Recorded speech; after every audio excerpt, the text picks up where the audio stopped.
Good. Welcome, everyone. Thanks for tuning in on this beautiful, kind of hot Sunday afternoon to session 5 of Awesome Ideas in Judaism. And the idea we're going to be exploring this afternoon is Shabbat. As I was thinking about this, I was thinking at the same time, this is something that a lot of people are going to be already familiar with. And at the same time, I don't want to take anything for granted. So I'm going to start at the very beginning and do some real definitional explaining, defining the idea of Shabbat, as I usually do, and then explaining and expounding on ideas and sources that Rabbi Arthur Green brings in his book, Judaism's 10 Best Ideas, for which this is the content of chapter 5. And then we'll dip in a little bit to how this idea connects to Jewish life and practice. And again, this is one that's already, for many people, an integral part of their Jewish practice. And also for some folks, a part that's maybe not that well defined. It's both a very, kind of 101 level Jewish idea in a lot of ways, and also something that sometimes people wrestle with or struggle with a little bit to figure out how to create a Shabbat practice for themselves. And that's actually something Rabbi Green gets into a good deal in his chapter. So we'll dive into that as well. I have numerous questions to ask you along the way, and I hope you'll weigh in a little bit with your answers. You can jump in as you like. You can take yourself off of mute. That'll bump you up to the top of my participants list, and you can share your responses that way. You can also use the raise hand function, which you should have if you open your participants tab next to your name or down at the bottom. And you can also, if you're in a loud place or something like that and want to respond via the chat box, that's okay as well. I'll have that up also. So you're welcome to share your thoughts, experiences, especially towards the end when we talk about Shabbat, actual Shabbat practice for modern liberal Jews like most of us. And I hope this will be something informational and educational for everyone. So to begin with, we should define what is Shabbat. Like I said, I don't want to take anything for granted. So Shabbat it's the 7th day of the week. In Hebrew, the dates are named Yom Rishon, first day, Yom Sheni, second day, and so on, third day, fourth day, fifth day. And the 7th day is called Shabbat. That's it. That's the lesson. I'll see you guys all next week. No, there's more to it. There's more to it than that. There's more to it than that, of course. So why then does Shabbat get a special name? Why is it not just, day number 7? Its root comes from, or the word comes from a root, shin bet tav, which means to cease or to desist. And that comes from a specific context in the Torah. And I'll call it up on the screen share here. You can all see that text now, yes? Mm-hmm. Oops. No, something just happened there. There we go. Okay. Yeah. Very good. So it comes from a specific context in the Torah, and that is the creation story. So after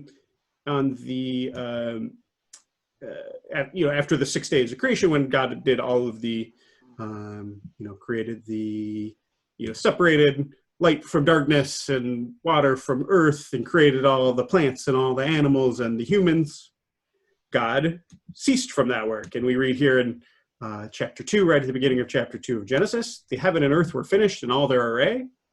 On the 7th day, God finished the work that God had been doing, and God ceased on the 7th day from all the work that God had done. God blessed the 7th day, declared it holy, because on that day, God ceased from all the work of creation that God had done. So God, like I said, creates the world in 6 days and rests on the 7th. And we can see the root that's used here in Hebrew, hivo shavat. You got the shin bet tav right there. That's the root that means ceased. I'm circling it with my cursor right there. That's the root that means God ceased from the work that God did. So we get this echo a little bit actually in the Kiddush, the piece of liturgy that we recite on Shabbat evening. When we're sanctifying Shabbat over the cup of wine, when we say Shabbat is Zecher L'Ma'aseh Bereshit, a reminder of Ma'aseh Bereshit, of the act of creation. And so just as God rested on the 7th day, so too do we. God ceased God's work, so that's what we do too. We cease our work. But that's actually not the only connection that Shabbat makes for Jewish people. It's not just a reminder of creation. We also say, when we recite that Kiddush, that Shabbat is Zecher LeYitziat Mitzrayim. One of the salient aspects of the slave experience, and specifically for us, our ancestors when they were enslaved in Egypt, was being forbidden from resting on Shabbat, or more likely at any other time, but being specifically prohibited from observing Shabbat by resting.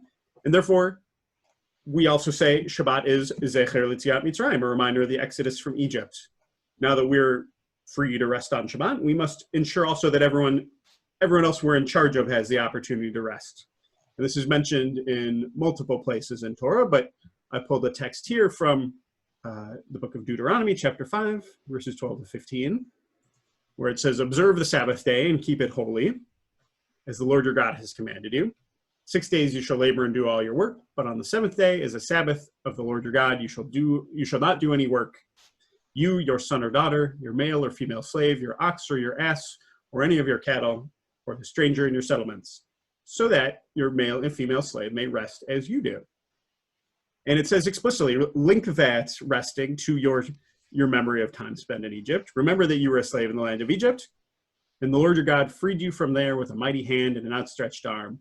Therefore, the Lord your God has commanded you to observe the Sabbath day. So Shabbat is at once a reminder of the work of creation and that 7-day cycle. And at the same time, a link back to the exodus from Egypt, and a reminder of the privilege we now have as free people to periodically decide to stop working, to desist from what it is we're doing, and to take a moment to rest. And a key word here too as well that will come back up, observe the Sabbath day and keep it holy. And we'll talk a little bit more about what it means to keep something holy, especially with regard to time, what it means to create holy time. So Rabbi Green begins his chapter describing Shabbat as, and these are his words, the defining trait of a citizen in good standing in the world of Jewish piety. The defining trait of a citizen in good standing in the world of Jewish piety. Now, he doesn't go into depth and explain a lot of what he means by that. I think he's referencing an idea that may be unfamiliar to some folks. But what Rabbi Green is referencing is that Shabbat observance, and specifically Shabbat observance according to traditional Orthodox norms, has kind of become a de facto background check, as it were, for basically qualifying a Jew to have trust placed in them, specifically among the Orthodox. And that would include for things like witnessing a document, like a marriage contract, a ketubah, or a get, a divorce agreement, things for like slaughtering meats, anything where a person would be unsupervised and therefore need to have trust placed in them. Checking their Shabbat practice has become kind of a way of qualifying them, like Rabbi Green says, the defining trait of being in good standing. Now, I want to note that this is not explicit in the halakha, not explicit in any of the classical sources. It's something of an unwritten rule. There are rules about what, for example, constitutes a kosher witness for something like witnessing a document. But actually, a check on their observance of Shabbat is not not an explicit criteria. There is some discussion about whether folks who are wicked, who are rashaim, should be disqualified. And I think it stems from that idea that there's some sort of a behavioral or ethical standard that a person needs to meet in order to be considered trustworthy. But the idea that the essence of that sort of background check is Shabbat observance is actually more of a cultural norm, more of a custom than anything. It's not. It's something like an unwritten rule. And as someone, myself, whose Shabbat practice would not meet the standards from an Orthodox perspective, customs outside, I want to tell you, customs outside the Orthodox world are different. We don't employ the same kind of background check. When I put together, say, a Beit Din for a conversion student, I'm not checking the Shabbat practice or even asking what people do. I think it would go without saying that I would want people to support me as witnesses or members of Beit Din who are trustworthy. But we evaluate that in a completely different way. It's a much more holistic evaluation, right? It strikes me as insensitive to pluralistic sentiments to say that Shabbat observance is kind of the end all be all of what it is to be a good Jew. But at the same time, what Rabbi Green is referring to is a real thing. Shabbat has been held up as in some ways a quintessential Jewish observance, if not in fact the quintessential Jewish observance. Rabbi Green then transitions into giving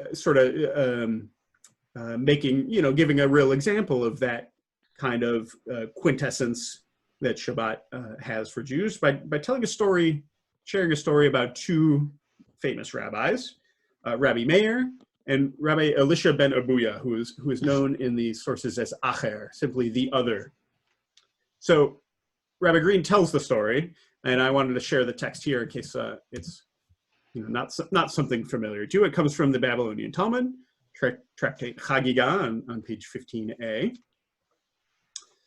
And the story goes like this. The sages taught there was once an incident involving Acher, that's Rabbi Elisha ben Abuya, who was a great sage of the 2nd century and a contemporary of many other famous rabbis you've probably heard of, like Rabbi Akiva. And his chief disciple was Rabbi Meir, who eventually went on to become a great sage in his own right, raised up many disciples after him. But Rabbi Elisha ben Abuya basically became a heretic in the rabbi's eyes.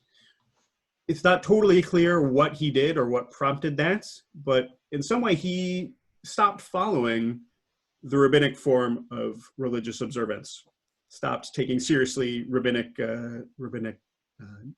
halachic rulings, rabbinic customs, including but not limited to observance of Shabbat. And for that, he was excommunicated from the rabbinic community and in fact, referred to no longer by his name or by his title rabbi, but as simply Acher, the other one. There's another story about how he gets that name, but that's for another day.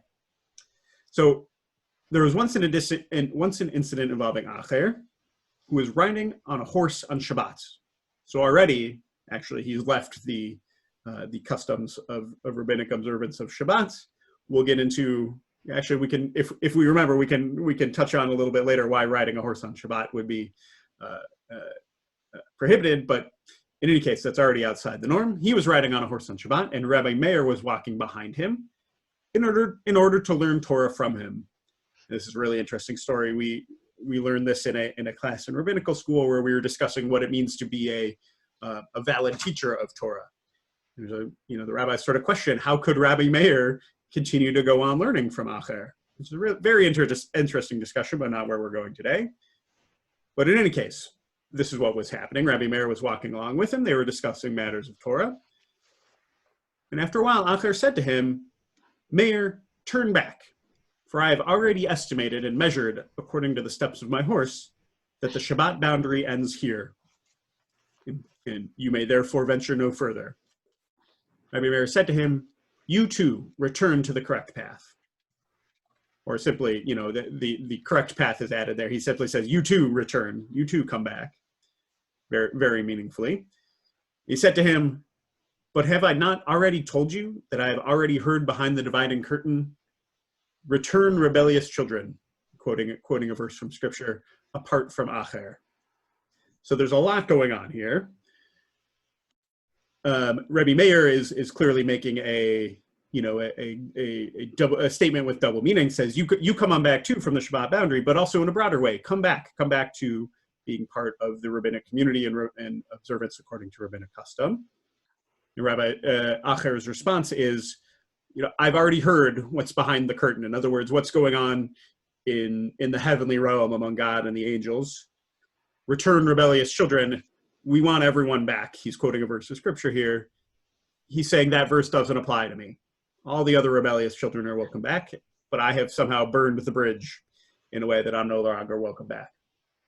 So that's one piece of what's going on here. But let's look for a moment at what has to do with our topic today, with Shabbat.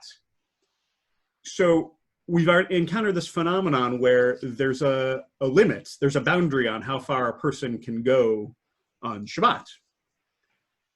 So this is called in halachic literature the tchum Shabbat, which is simply just means boundary. And what it is it's a limited physical area in which one is permitted to walk on foot on Shabbat, and of course on holidays. Many of the, I'm going to refer specifically to Shabbat, but you should know that holidays that are the level of Chag, the same restrictions on work, and we'll talk about what work means, apply on holidays as well. So it's a limited physical area in which one is permitted to walk on Shabbat. That is 2,000 cubits in any direction. That's, you don't have to worry about how long a cubit is. It's roughly about 1 kilometer. So, and that extends outward in each direction from wherever you are when Shabbat begins. So, imagine basically, if you're right here, wherever you are right now, when Shabbat begins on Friday nights, imagine a circle with a radius of 2,000 cubits with you at the very center. Now, it gets a little bit more complicated as that's sort of inscribed into a square.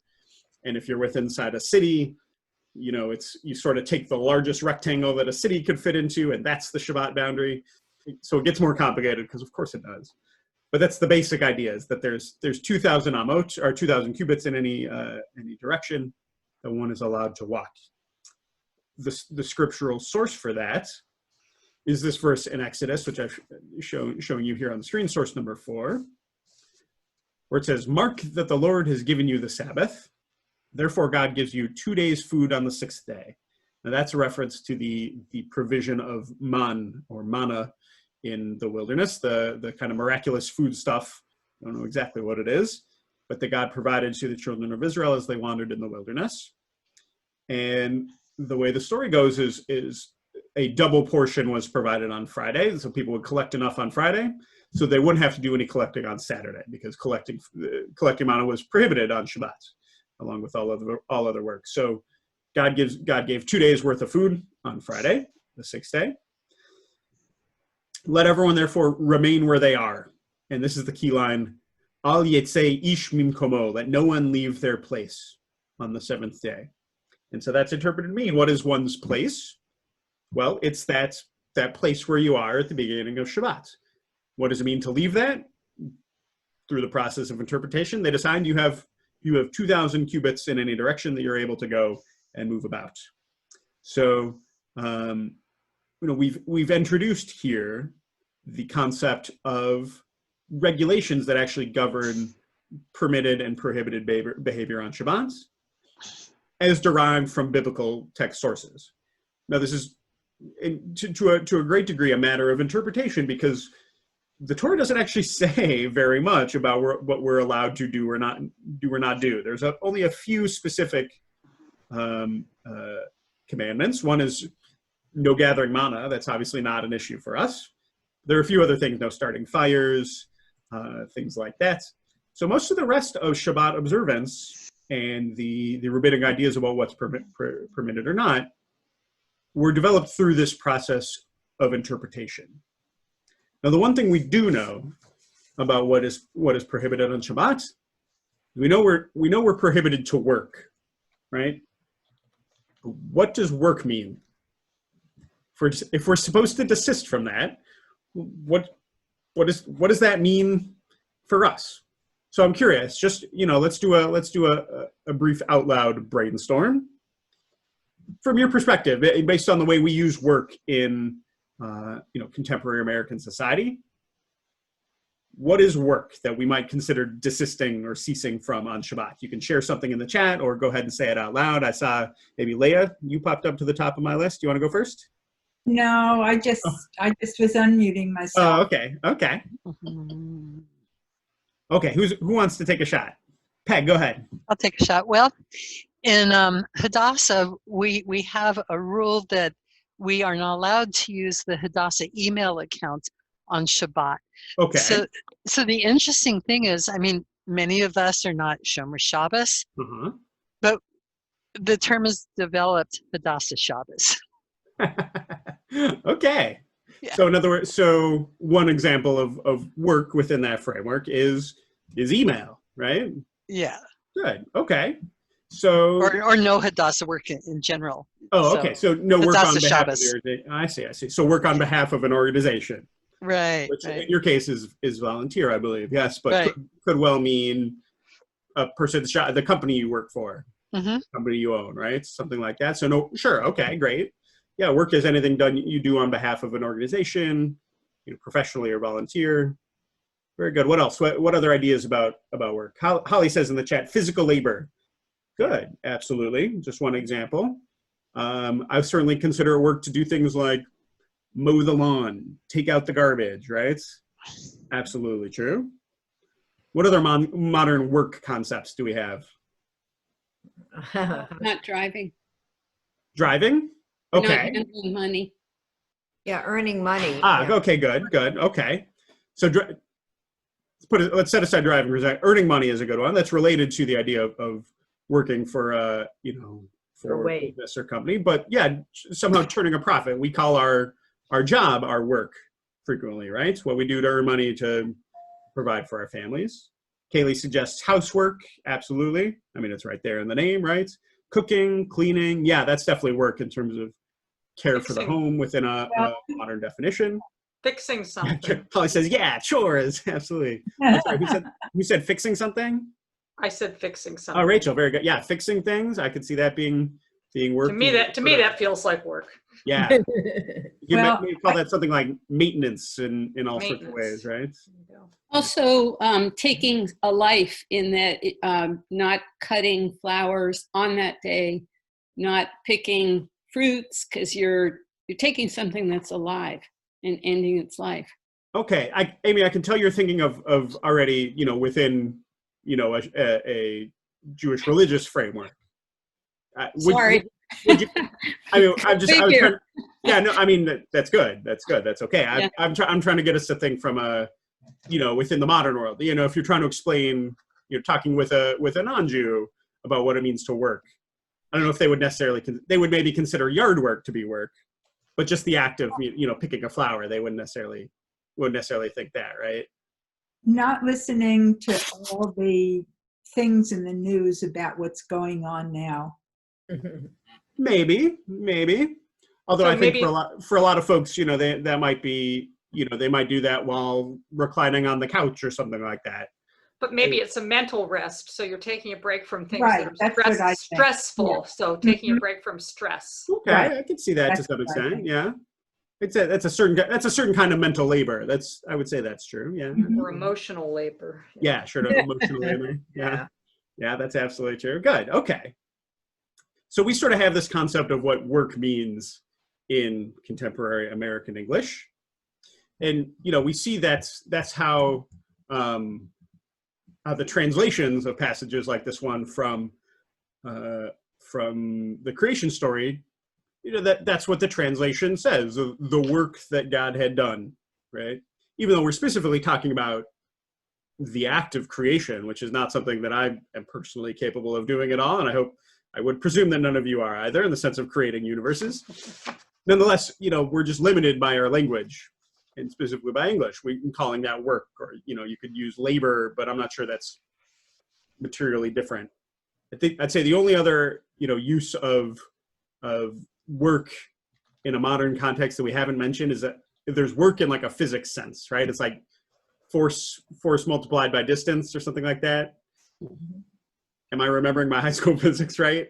It's something like that. It's like force exerted over distance, is in like some kind of sort of technical sense of work. But what we're going to see is none of those definitions are actually all that useful when we try to think about work as it comes to be understood within halakha in relation to Shabbat. So here we got to look in order to start to understand how Judaism understands work on Shabbat. We got to look at the word used here. So in the creation story, Vayechal Elohim bayom hashvi'i milachto. So God ceased from God's milacha on that seventh day, right? And we have it again here, mikol milachto asher asa, from all the work that God did. We see the same thing come up here, the same word used again, and I've bolded it here. Sheshet yamin ta'avod va'asita kol milachtecha. So you should work for 6 days and then do all of your milacha, all your work, right? Ki kol milacha again here. So we have the same word used in Hebrew to describe both, human labor and something like divine creative labor. Used in both places. The Torah, unfortunately, does not give us, the Torah is not an effective dictionary in a lot of ways. We kind of have to construct definitions, and it's not precisely defined in Torah. Oh, Jessica chimed in. I'm sorry, I missed that. What about art, creating things? Is that work? I'd say in a modern context, maybe that depends. Are you a professional artist? Then definitely work. If it's something you do for fun, perhaps not. Maybe we'll see what how halakha relates to that question in a moment. So it's understood to mean work or labor, but not in the sense that we know it necessarily. The way halakha comes to understand the term malacha is in the sense of specific prohibited actions, specific prohibited labors, and the rabbis derived that list of what specifically is prohibited on Shabbat from the work that was done to build the Mishkan. That's the portable tabernacle that housed the tablets of the covenants and was carted around in the wilderness. There's whole chapters of the book of Exodus devoted to the construction, the instructions, and then the construction effort to build that. So these basically became, they tried to reverse engineer from the description of the Mishkan in Torah. What were the kinds of work needed to build the Mishkan, and reversed engineer from there a total of 39 categories. And here I have the whole list for you, all 39 categories. That they called them the 39 melachot, the 39 prohibited labors that are specifically prohibited on Shabbat. So these are, some of them are specific actions, like, sowing is a specific, and we're talking here in the agricultural sense, like not SEW, SOW, sowing seeds, specifically planted. That's a specific action. But it's also, for halachic purposes, a category of other actions. So, for example, under number 2, under plowing, it's prohibited to, if you have, say some outdoor furniture, maybe some benches around a picnic table. If you want to move the bench closer to the table, you need to pick it up and lift it and move it. Because if you were to drag it across the ground, you might create a furrow in the ground, and that would be plowing. See what I mean? Mm-hmm. Even though you're not plowing for the purpose of planting, it's still, the essence is creating a furrow in the ground. That's part of planting. So that would be a prohibited labor. They call that a toledah, like a sort of a descendant, a subcategory, or something below the overall category of plowing. A lot of examples of this. And some modern innovations, obviously this list is germane to the era of the Bible. These were all things that people could do in the biblical period. The observance of Shabbat has continued, however, into the modern period. So there are a lot of modern innovations that halachic deciders have had to grapple with. Things like electricity, use of electricity. How does that, does that fall under any of these categories? And sometimes there's not actually a clear link. Electricity was way beyond the conception of any biblical author at that point.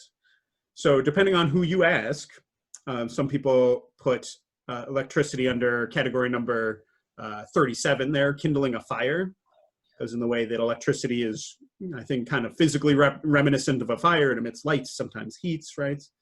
I've also seen it argued that it should fall under number 38, putting the finishing touch on an object, because in order to make use of electricity involves completing a circuit. So there's an act of completion there that is in some sense a finishing touch. And that's why electricity is prohibited on, use of electricity is prohibited on Shabbat. Another example, using a computer, right? Computers save data. Obviously the Bible has no idea what a computer is, but computers save data. It's written digitally onto storage devices. So that's generally, and I know there's a conservative movement response to this effect, that falls under category number 32, writing 2 or more letters, because of the way computers save data to storage media. Now, the reality is, I think, that these acts, acts like using a computer, using electricity, they don't feel like Shabbat. And when they were developed and started becoming normal in day-to-day living, they felt outside the norm of established Shabbat practice. And so I think it's if I'm being being honest without necessarily being cynical, I hope it's less that they're derived from these prohibitions, more that they were linked back to those prohibitions. That we want to figure out how we can prohibit electricity, how we can prohibit computers. I think that's a fair assessment. Although I think if you were to ask an Orthodox rabbi, he'd tell you it's a clear derivation one to the next. But I think it brings up an idea that's worth lifting up too. Of it's also sort of about the feeling that's created on Shabbat, and there's certain actions that, and this is one of my favorite Jewish words, Shabbistic, totally made up word, but sort of feels like Shabbat, right? It's Shabbistic, and electricity and computers in a lot of ways don't feel very Shabbistic to a lot of people. Okay, what questions do you have so far about the construction of traditional Shabbat observance? There's a lot here we could go. Yeah, Shabbistic. Yeah, very good. Thanks for spelling that out, Amy. Gnostic. Yeah. Yeah, it's like taking a Yiddish suffix and attaching it on the Shabbos. Yeah. This is a whole course in rabbinical school. So surely you have some questions. Anything about the? Yeah. Sorry, Stephanie. Go ahead. Okay, where does feeding one's animals, farm animals, fit? That, because technically if you're scooping the grain out of wherever you've got it stored and carrying it over and pouring it into the trough or whatever, that could be considered work. Good. Okay. This is a great example. So we talked about how that in our modern context would certainly feel like work, right? It's definitely not playtime, right? It's definitely not resting. I'm working, trying to feed my animals, right? I'm like probably laboring, maybe sweating in the hot sun. However, from the perspective of, from a halachic perspective, it is not work in the sense of being malacha. For one thing, it's feeding animals is, while it was certainly necessary as, in conjunction with construction of the Mishkan in order to keep animals alive for all the things they needed them for. Another part of, we don't construct this list in total vacuum, right? We need to care for our animals. We're commanded elsewhere to provide for them, make sure they're fed and look out for their welfare. So animals need to be fed, right? Where it gets interesting is what about something like milking a cow, right? Which is in some way, I potentially am, going to go sell that milk or something like that. That's potentially work. It's also not necessarily, a matter of, life or death. A cow that's not milked is not going to die necessarily, but it would be uncomfortable. And, one of the things we learned. She's going to be mighty mad at you for a whole. Yeah, one of the things we learned back here, right? Is that your animals, right? Your cattle should rest as you do. How's a cow, whose udders are all full supposed to rest? So that's the kind of line of thinking. So yes, feeding that cow is work according to our modern sense. And that's why you gotta put aside those ideas when you start talking about Shabbats and what malacha is. Okay. Because it doesn't operate in the same universe. All right. Okay. Yeah, like I said, this is a whole class in rabbinical school. Any other questions? Okay. So yeah, I do. I'm sorry, I do have a question. Oh, please, but go I ahead. think I think I know the answer. But Okay.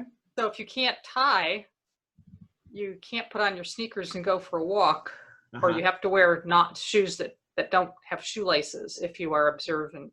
Ah. Um, So yeah, I happen to know the answer to this one because I did a project, one of the projects in the class where we learned about, traditional Shabbat observance was to pick one of these 39 and go in depth on what the toledot are. And I happened to pick tying a knot.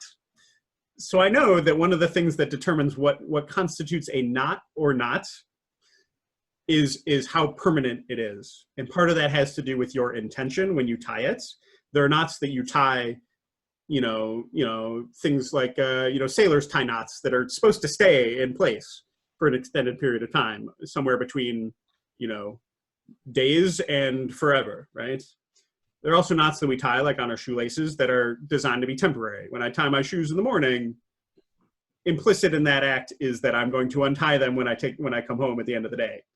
So you're permitted to tie shoes on Shabbat as long as your intention is to untie them on that day. And there's a lot more here. What if they put things like sealing Ziploc bags falls under tying a knot. So if you say you have leftovers from your Shabbat lunch, if you put them in are you permitted to put them in a Ziploc bag that you're going to then seal and eat on Sunday?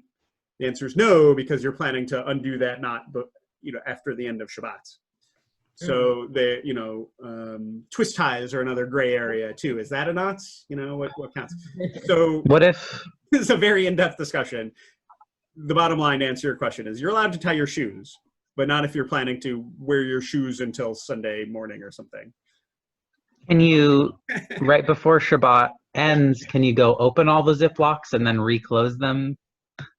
Or is that undermining the intent? I would have to consult my sources on that one. I mean, if that was your intention to open them again, probably. Although now we're sort of getting into questions of what you might call the spirit of the law versus the letter of the law. I don't think it's not a great metaphor for our purposes, but you're also kind of not supposed to make plans for after Shabbat. So that's a great. I'd have to look that one up. Consult your rabbi on that one, Kaylee. Okay. Wait, I think you are my rabbi. All right, then I'm going to need some more time to look that one up. I'll get back to you before Friday. Okay. So as you can imagine, and already thinking about the depth, the almost microscopic detail that we get into pretty quickly when we start talking about the subcategories of prohibited labor on Shabbat. There's a perception that I think is not totally unfounded of this as being burdensome, of being a pain in the butt, right? Mm-hmm. And I have to validate from that a fully traditional Shabbat experience can be really intense. It requires I think pretty incredible at least by my standards, and I think a lot of modern folks say incredible planning, as well as incredible practice in the sense of like repetition and getting good at doing this. It's very, very difficult to pick up a traditional, Orthodox like Shabbat practice in the middle of your life. By far the best way to go about learning it is what they call mimetically, from just being in it, doing it. And usually for most Orthodox Jews, that comes from growing up in a home where that happens. They grow up accustomed to things like, making sure that all the lights that they want to be on all day on Shabbat, making sure they're all on Friday afternoon, and all the ones they want off are off. Because if a light is on or off, and it's one that's not one you intended, that light's staying on or that light's staying off until the next day. There are workarounds certainly, and because there's pretty much always workarounds for this kind of thing. I remember being a knock on my door on Friday evening when we were living in Jerusalem, and two very adorable Hebrew-speaking little, young men, asking, yesh Shabbos goy b'bayit. Like, is there anyone who's not Jewish who lives here? And they explained to me in Hebrew that they had a light that they needed turned on, but they couldn't do it. And so they were looking to see if there was someone non-Jewish who could come and help them out. They immediately opened the door and saw me and my family and our lit Shabbat candles. And they were like, we're very sorry. So there are workarounds, but it's an intense practice. Amy says it's easier if a person does this in community, so it becomes a lifestyle. That's absolutely true. The presence of communal support makes things easier. It's concerned that the beauty and opportunity of Shabbat being a day of spirit gets lost in this minutia. Yeah, so that's what we're going to get to a little bit is, if this is perceived as a burden, but yet, as Rabbi Green suggests, it's something really, really important. How do we resolve that tension? It's difficult to make traditional Shabbat observance work within a modern lifestyle. I can, my wife, for example, is a librarian. Library's open on Saturday. That's part of being in that line of work. You either have to figure out how to get out from that, or you need to construct your life around, not working on Saturdays, things like that. Many of us have non-Jewish friends and family and acquaintances who want to call and talk or go do things on Saturday. A traditional Shabbat observance would involve, declining those kind of invitations and things, right? So, and this is something that was encountered really early on as Jews moved out of isolated communities into larger society. Many people wanted to be part of modernity and part of the larger secular culture, and felt like there was a trade-off that needed to be made in between upholding traditional Shabbat norms and participation in that society. And I think to a certain extent that's true. There is a trade-off, even within a less traditional framework, which we'll talk about what that might look like. Choosing to put aside one's job commitments on a Saturday, for example, or choosing not to do your laundry on Saturday afternoon, right? That means accounting for that earlier in the week. If you're either pushing it off to Sunday or you're getting it done on Friday afternoon, and that requires advanced planning and shaping your life around that decision. And the reality is, our society, at least as Americans, just isn't optimized for a lifestyle that includes some kind of Shabbat practice, right? It's a real, pretty stark contrast to living in Jerusalem, for example. And one of the things I experienced there is actually how easy Shabbat was. Because in Jerusalem, for the most part, although things are changing slightly, basically nothing is open on Shabbat. So even if you wanted to go out and, go to the store or the laundromat or what, there's just nothing open to do. So you kind of just end up doing nothing. And the people around you are all, having picnics at the park and going to synagogue in the morning and these kind of things. And it's a society that's optimized for that kind of practice. Where ours is just not. And asks, why is the Jewish Sabbath on Saturday and the Christian Sabbath on Sunday? In other words, not the same day. Excellent question. That actually dates back to the early Christian era, when early Christians, who were at that point, who were initially Jews, but who were starting to understand themselves as a distinct religious group from Jews. They were in the process of distinctifying themselves, as were the Jews, interested in making sure they were distinctified from Christians. And to the best of my understanding, that's one of the ways that Christians went about doing that, is moving the day of the Sabbath to a different day. I'm not enough of a scholar of Christianity to know what the sort of pretext or authorization or reason for that decision was, but that's my understanding of the motivation anyway, was to move it to a different day, so you would know, you and your fellow Christians would recognize one another as fellow Christians because of, that was your day of rest, and the Jews would recognize themselves and other Jews as Jews because Their day of rest was on Saturday. Does that help answer the question, Anne? Yeah, okay, good. Thanks. Okay. I have a question. Oh, please.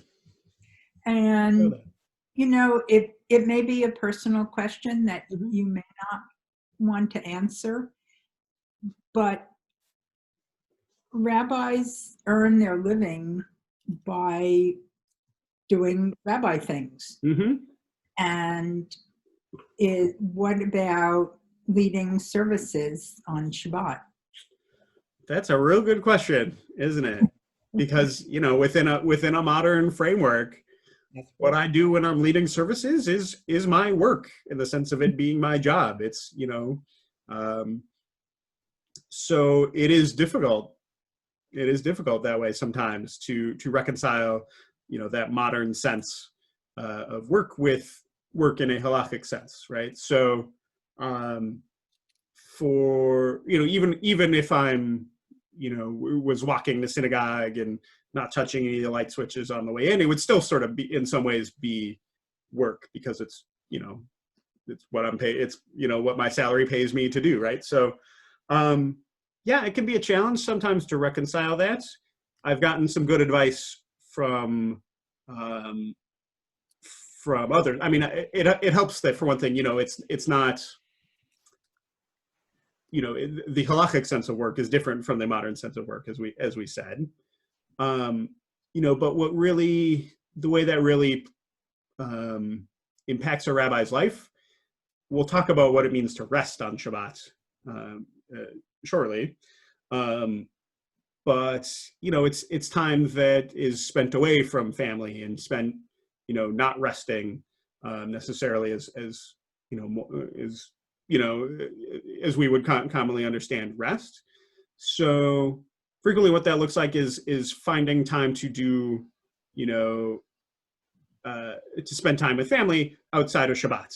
For example, a teacher of mine who is himself a rabbi, but was married to a congregational rabbi, he said that, you know, for us, since his wife, you know, the mother of their children, was out every Friday nights leading services, they never really got proper Shabbat dinners at home. So Shabbat dinner happened on Saturday night, basically, you know, and that was the time when everyone was home and they were able to sit down to a meal together and spend time in one another's company. So yeah, that's one of the, you know, you know, the balancing acts, I suppose, of serving in this role as a rabbi. Yeah, absolutely. I'm happy to talk about that kind of thing. Amy says, in regard to chores, as you say, it's easier in Israel. For instance, in Hebrew days, the week are named by the relation to Shabbat, thereby helping people live their life for Shabbat as the focus in mind. Yes. Yeah, it is easier with regard to chores. You know, I mean, at least I would say in Israel. That's actually not the case throughout the country.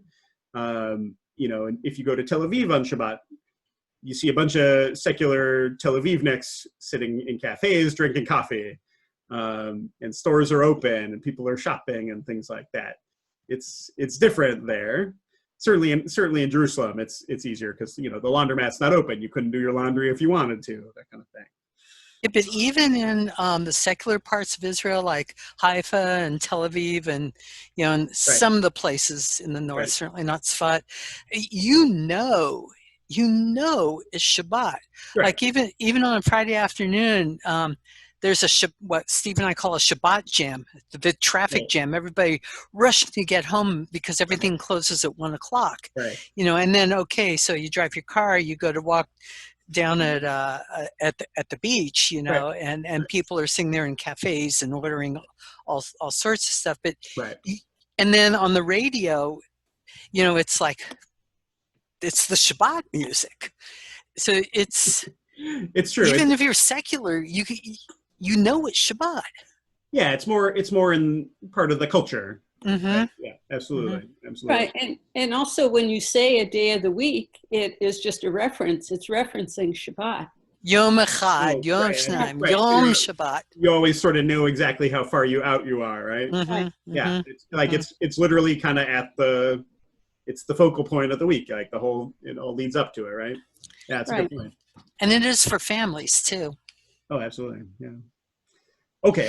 So, right, we talked about the sort of perception of all these don'ts, and there are a lot of don'ts, as being burdensome, and how that has led Jews, especially as we've entered the modern era, to make the choice to join modernity and not participate in traditional norms of observance. But I think it's also important to note that there is also a positive aspect to Shabbat. It's not just that we're, if we look back at these texts, like this one here, it's not just that we're commanded not to work. We're also actually given a positive direction too. It says, that you and your, everyone with you, your female, male and female slave, yanuach, that they should rest, which is actually a positive thing. So constructing a Shabbat practice also involves specifically doing things that enhance rest. And I think actually we have, an opportunity to do another brainstorm here. What are some things within a modern context that feel like rest to you? What does rest mean within our, American world? You can share out loud or in the comments. Quiet reading. Quiet reading. Excellent. That's rest, right? Sitting still, enjoying literature or art. Holly says sleeping. Yes, there's that. I mean, literally, that's literally resting. Kaylee says meditation. That's another good one too, right? Even though, you're not sleeping, you're still quiet, physically at rest, right? Painting lessons with Dan. Good. So I'm glad you brought up art again, because that is another one. In a lot of ways, art is a creative act. And so I think there are people who would argue that art is, therefore something we should be avoiding on Shabbat, because it's sort of, just as God was doing creation, we should stop with the creation on Shabbat too. And certain kinds of art would fall into, certain of those 39 categories. But at the same time, exactly as you said, it's not your work in the modern sense. It's clearly a source of joy. It's something a lot of people do for relaxation. For me, that looks like music. Playing musical instruments is prohibited on Shabbat. That's a whole other discussion I don't want to get into. But for me, music is, that's part of how I relax and enjoy myself. It's something I don't get to do during the week. And so, yeah, that to me feels like something restful. Yeah, walking through soothing places, right? Even perhaps beyond your 2,000 cubits. People would still consider that restful. Actually, we mentioned driving in cars earlier. Obviously, driving a car with an internal combustion engine is clearly kindling a fire on Shabbat. Not to mention, it'll almost certainly take you more than a kilometer. At the same time, I think if you were to ask most folks, which is more work, getting someplace by car or getting someplace by foot, the answer is clear. Right? In the contemporary sense of work, it's clear that walking is harder, right? So, as we're constructing this idea about what it means not only to not work, we want to take this into account too, what it means to actively or proactively rest on Shabbat, right? Okay. Peg says, having Amy and Rachel drop by the house and sing. Yeah, absolutely. Very good. So, as we keep all these things in mind, I want to turn towards connecting this to our lives and our Jewish life and practice. Oh, Holly says, I think about that point a lot, of things I don't get to do during the week. Yes, actually, I know that's part of a discussion we've had before. Art, writing, reading for pleasure, connecting with loved ones is a great transition into what our green brings in connecting this to our lives and our practice. Because I think in this chapter, more perhaps than any other one, Rabbi Green has an agenda here, right? For those of you who read the chapter, I hope you noted this too. Rabbi Green has an agenda. And I think there's kind of two parts to this agenda. One is his idea basically that the world needs Shabbat. And here's his quote on the screen where he really lays that out. Shabbat is needed now more than ever. We Jews should be missionary about Shabbat. It may be the best gift we have to offer the world. The idea is that one day a week, you say no to our new master, the computer. Turn off the modem, look away from the screen and toward those around you, exercising a talent that may become rare in this age, the cultivation of real human community. My bumper sticker slogan for Shabbat reads, visit people, not websites. Now, I have to admit, I adore Art Green. I call him Art from studying with him. And he is a very progressive, forward-thinking thinker in a lot of ways. And I think this is the point where he has never sounded more like a crotchety old guy to me. I mean, just as a borderline millennial, I hear some of that attitude of the computers are the problem, right? The computers are the problem. And at the same time, I don't think he's totally wrong. I think he's noting something very true about the modern world, the way increasing processor speeds and hyper specialization has really picked up the pace of modern society in a way that where Shabbat comes and acts as the brakes on that, as the counterbalance to that. When you're intentionally compelled to put that aside. Peg objects to the term missionary, and I agree. Obviously, missionizing for anything feels very strange to talk about with regard to Judaism. But I think that's part of the reason Rabbi Green uses it, is to provoke you, and to really emphasize the point that, like, this is actually one of the things we should be trying to convince other people to come along with. And whether you agree with that or not, I think that's why he deploys that term. Yes, and we're absolutely connecting with others these days via Zoom in a lot of ways that we maybe weren't otherwise before. So obviously this has turned things on its head. I think that's absolutely true, Susan. So Rabbi Green, wants us to, he has the idea that this is in a lot of ways the antidote to what ails the world these days. And the second part is that in order to do that, to be the bearers of this gift of Shabbat, the idea that you need to just put it all down for a day a week. There's a lot of Jews who need to reclaim or rediscover perhaps Shabbats in order to bring that out to the world. As a result of what we talked about, the discarding of a lot of the traditional norms as Jews enter the modern world. The Reform movement has a lot to do with that. That's just the fact of the matter right now. But for Rabbi Green, if we're going to bring the world the gift that it needs, we need to figure out for ourselves how to get back in touch with Shabbats, figure out how to connect to it ourselves, and figure out what it means to us. Within his view, Shabbat doesn't belong only to the Orthodox who observe it strictly. As he says, it's the inheritance of all Jews. In other words, it's something available and accessible to everyone, right? So in order to do that, Rabbi Green does what I believe he would call, and what he would agree to call, and I haven't checked with him, but I think he would agree with this. I think he would call this a revaluation of Shabbat, revaluation. And I would argue that because the term reevaluation, sorry, not re-evaluation, revaluation. That term specifically was part of Mordechai Kaplan's philosophy. Rabbi Mordechai Kaplan was both the literal founder and the intellectual progenitor of the Reconstructionist movement within Judaism.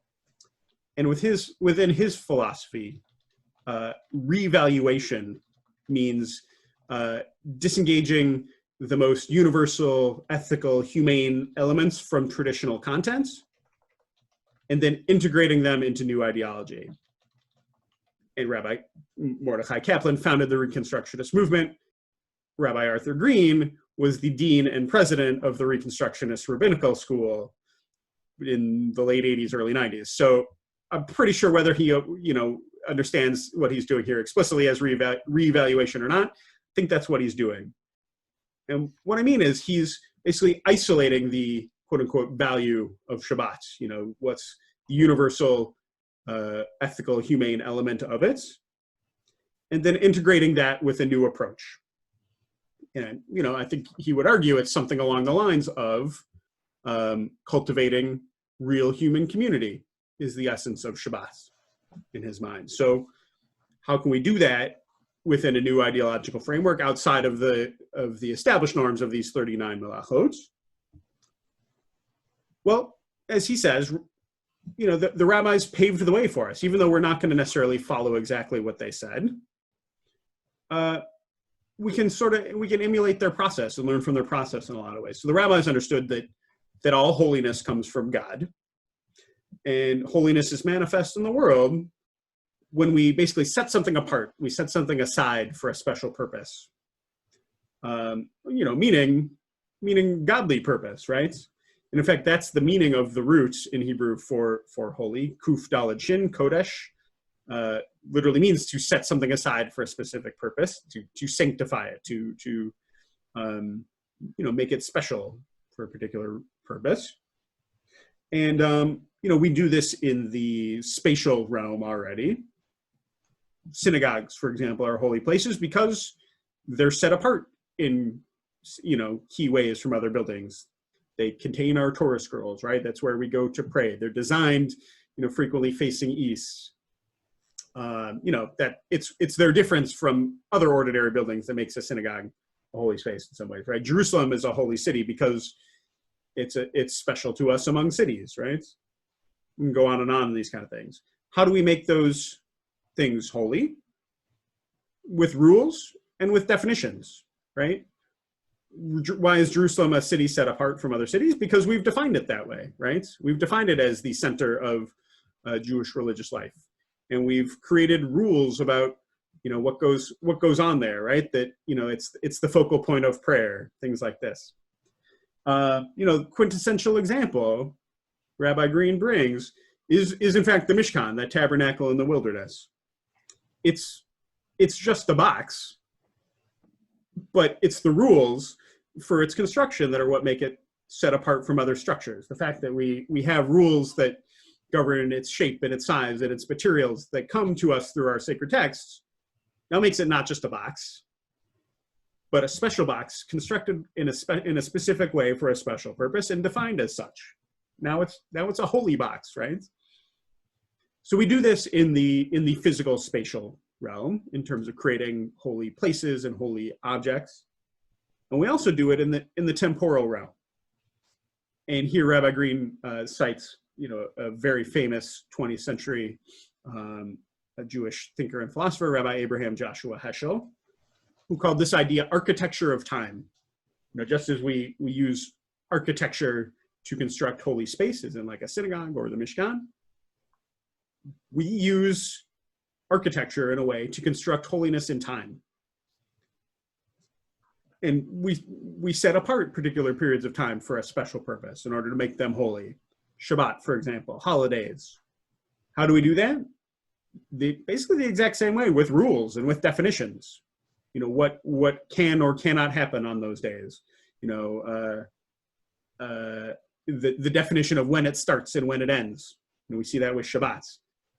Shabbat creates holy time by having those rules and definitions, right? It's got a defined start point, specifically sundown on Friday night, and it's got a ritual that marks that, lighting the Shabbat candles, right?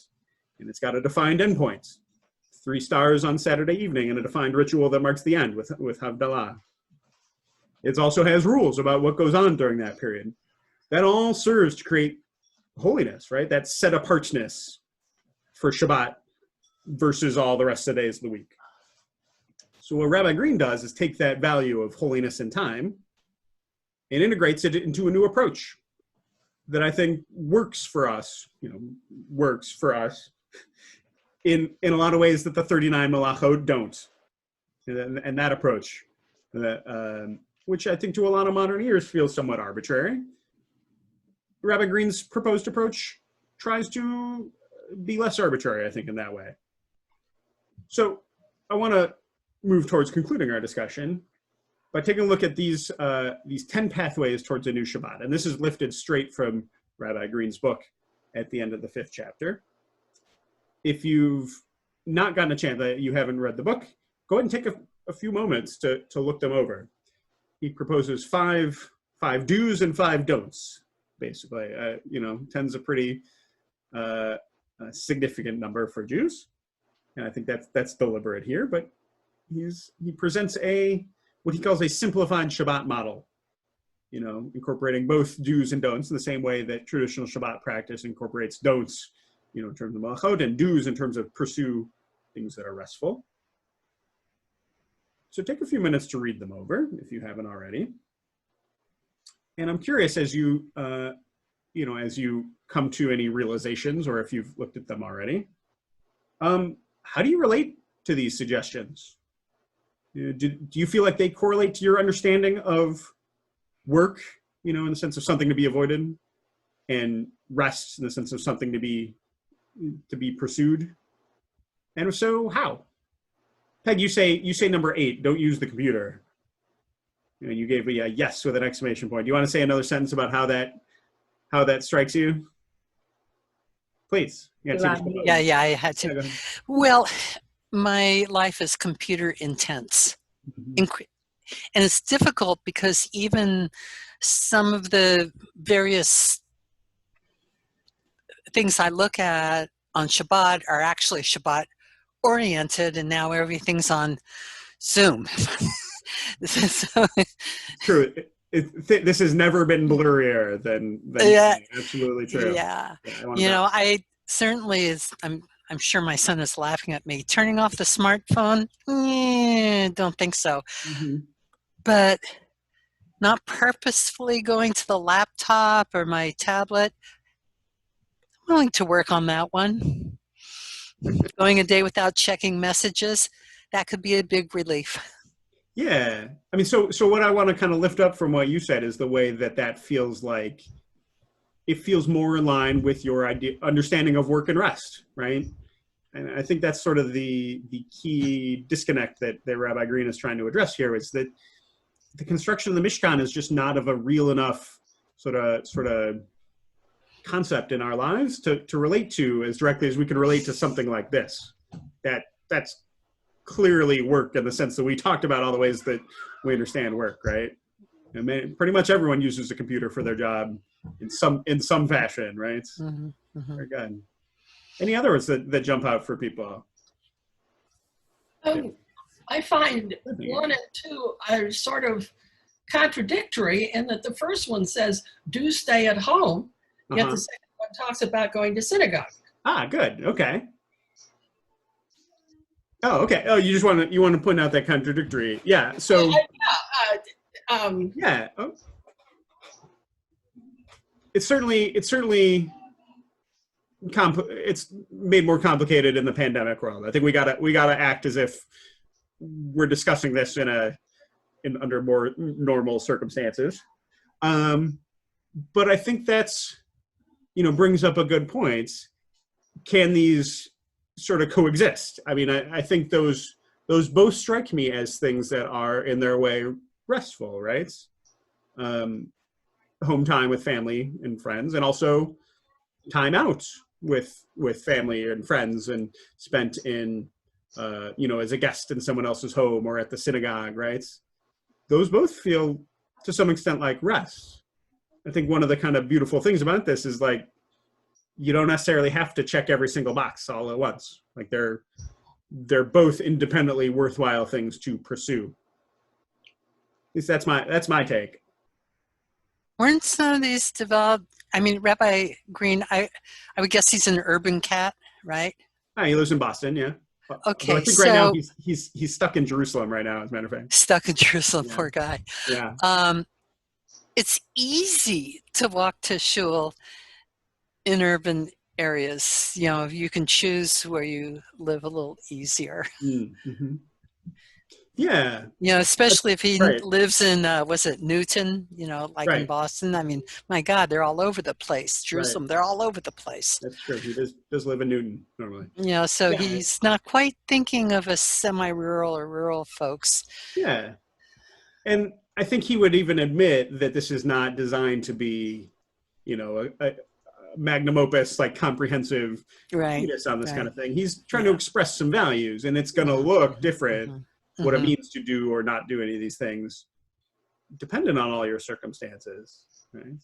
Holly said something I think is really important here. A refinement I've made in relation to technology, especially in pandemic times, is avoiding what she calls mindless computer use, especially social media and news. But sometimes it's really nice and relaxing to watch a whole movie or something, which I don't typically do during the week. So I think that's something I've really noted too, and Peg validates that. A lot of people do. That, I mean, a lot of us, I would say I actually really don't watch that much TV during the week. And so it actually makes a certain amount of sense that Shabbat, a time to potentially unwind and rest, would be a moment to do that TV watching.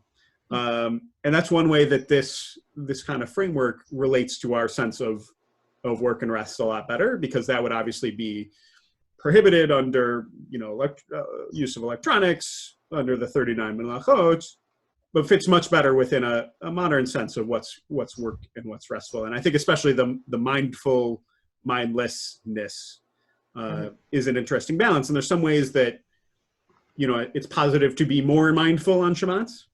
And there's other ways that it's actually more restful to be mindless on Shabbat, right? To stop thinking about all the stuff that you might otherwise be thinking about. And this kind of framework, I think, leaves some room for that, right? Now, I'm the opposite in that living alone, I have quite a bit of TV on with news or Sure. other programs. Mm-hmm. And so I have made a point that the TV goes off on Friday evening and it does not come back on until after sunset on Saturday. Yeah. I mean, that's actually the case in our house too, primarily because of the kids and the amount of TV they watch during the week. But yeah, you can obviously see how both could be, the Shabbistic thing to do, but they would actually look different depending on our specific circumstances, right? Yeah. Good. How doable do you feel like these are? As Peg noted, for example, actually turning off the smartphone, I will fully admit to struggling with that as well. It's really tough, right? At the same time, is it doable? Like, yeah, I think if I, am able to muster enough willpower, that's a thing I'm able to do most of the time. How do you feel about these? I think when we talk about the melachot, they're so developed at this point, so multifaceted that, I think for a lot of folks it feels undoable. If you got to think about, you're dragging the chair across the ground, we're so far in the weeds. Yeah, how do you feel about this kind of thing? Yeah, I think if we try to do all of them all at once and just jump into saying adopt these 10 things, sure, it will feel like too much. But maybe making one change in our lives could make a big difference. Good. I think that's another key concept too, Leah, is that you don't need to do all of these at once. And it's, that's one of the tricks that the Orthodox approach plays on us, is the idea that it's all or nothing. Yeah. And you're either fully observant, fully compliant, or you're doing it wrong somehow. And that's not the case. Actually, even within Orthodoxy, there is acknowledgement made that this is difficult and it takes practice. And, within their framework, more mitzvot is better, more Shabbat practice is better. But it's a process of heading that way. But unless you're already in that world, it from the outside, it looks like, I could never get there, right? And I think the same is true here. You can't let this play the trick on you that you have to do all these things or it's invalid. I like to say to people who are trying this, things like Shabbat observance for the first time, pick one thing, just one thing to do. Like, don't light the candles. Don't even bother with the wine or the challah the first time. Do the one thing until you're able to sort of get your hands around that. Then add pieces one at a time. That's one of the beauties of Shabbat, is it comes every week. You get to try again next week. And, whatever way you felt like, it wasn't all the way what you wanted to be this time around, all you got to do is wait 6 more days, right? And you're back and ready to go again. I think that's one of the amazing things about Shabbat in specific. And maybe this is the goal. Maybe this is the list of 10 things you want to get to ultimately. And maybe some of them you're like, no, I don't really have any interest in, eliminating spending or something along those lines. I think that's valid too. You can construct your practice from this almost like a menu. And I think that's what Rabbi Green is trying to show to us. Yeah. Thank you, Leah. I guess the word that comes to mind is something like modular, right? Each one of these is its own kind of Shabbat module in that way, and you can pair them up, you can bring them together, but they also function independently as kind of self-contained Shabbat practices. I guess what I was also thinking is that doing even just one thing, it's not just a path to getting to where you think you should be. Right. But I think doing one thing can really make a difference in how we feel. Absolutely. Absolutely. Yeah. And actually that's a great kind of transition into my conclusion for this, which is that that's ultimately what it's about what Shabbat does for you and how it makes you feel like, but in the most serious, deep way that you can mean that, what it does to you kind of as a person, as a human being, what Shabbat does for you. There's one more quote I want to oh no, I didn't include it. Sorry. I thought I had put that on a slide. The one more quote is this one. So there was a famous Zionist philosopher named Echad Ha'am, who said what I think is a great quote. More than the Jews have kept Shabbat, Shabbat has kept the Jews. More than the Jews have kept Shabbat, Shabbat has kept the Jews. And, I think that really speaks to what, not only the history of Shabbat as it's played out in Jewish history as, something that's been a definitional part of Judaism, even apart from the specifics of the actual observance, it's part of what has made Jews special in the world. And even when Jews were not actively persecuted for Shabbat observance, I think even Jewish businessmen and women faced competitive disadvantage because they were only operating 6 days a week instead of 7, right? It's part of what it's meant to be Jewish in the world in a lot of ways. And I think Rabbi Green is right that it's something crucial for us to bring to the world now more than ever. And in order to do that, we need to explore our connection with it so that we can figure out what Shabbat means to us and pursue that mission. So, and I think that's why this kind of framework of 10 pathways toward a new Shabbat is such powerful Torah. And of all the places that I think the word missionary might be plausibly deployed, I'm willing to entertain that this might be one of them. Like this might be one of the ones that it's worth trying to convince people to do. I don't know. I'm not fully sold on that yet, but for right now, I'm gonna stick to teaching congregants and friends in Zoom calls about Shabbat as one of the big ideas in Judaism. So thank you all so much for your participation, your great questions and your great responses. We'll be back next week with more.